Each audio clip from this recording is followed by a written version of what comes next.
네, 안녕하세요. 주식놀이터 김전입니다. 오늘은 전환사채와 신주 인수권 부사채에 대한 내용을 준비해봤습니다.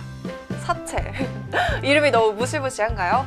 전환사채와 신주 인수권 부사채는요, 주식과 채권을 혼합한 증권이라고 할 수 있습니다. 자, 기업은요, 자금을 융통하는 방법이 크게 두 가지가 있습니다.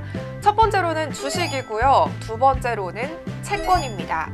먼저 주식은요, 주주에게 회사가 돈을 댄 대가로 발행해주는 증서죠. 반면에 채권은요, 타인의 자본을 빌린 것을 증명하기 위해 발행하는 채무증권입니다.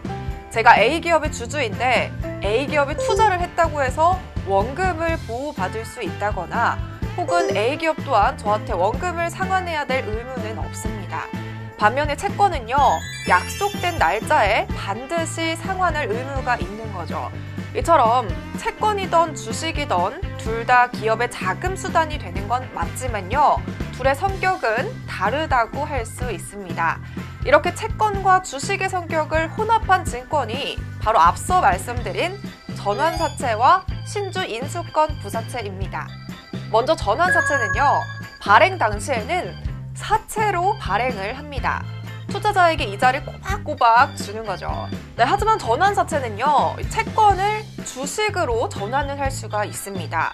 일정 시간이나 조건에 따라서 주식이 오르면 발행된 채권을 투자자가 주식으로서 전환해달라라고 행사하면요, 주식으로 바꿀 수 있습니다.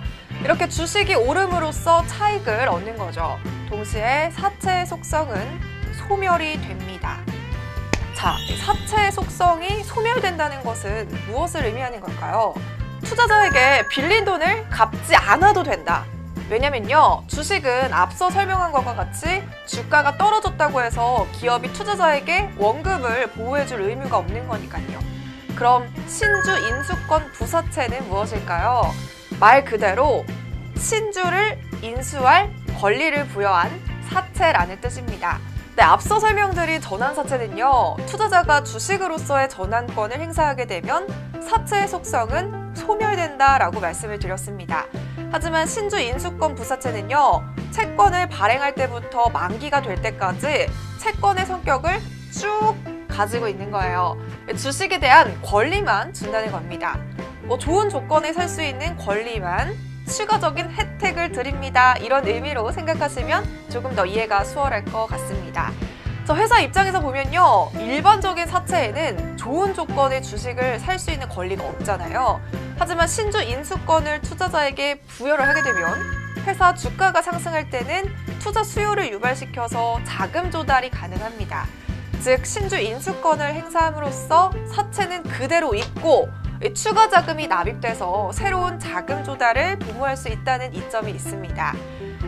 투자자 입장에서 보면요, 회사는 나에게 돈을 빌린 상태니까 이자 소득이 있고요, 또 주식이 지니는 자본 소득 기능을 동시에 가지고 있기 때문에 투자의 안정성과 투기성을 모두 가지고 있다고 볼 수 있습니다. 즉, 신주 인수권을 행사하게 되면요, 사채는 그대로 사채권자에게 남을 뿐만 아니라 주식을 매수함으로써 주주가 될 수 있다는 겁니다. 따라서 사채에 의한 이자 소득과 주식에 의한 배당 소득, 그리고 주가 상승에 따른 이익을 동시에 얻을 수 있겠죠. 네, 여러분, 인생을 즐기고 살고 싶으면요, 즐거운 생각을 해야 하고, 또 성공한 인생을 살고 싶으면 성공하는 생각을 해야 한대요. 사랑하고 싶으면 사랑하는 생각을 해야겠죠?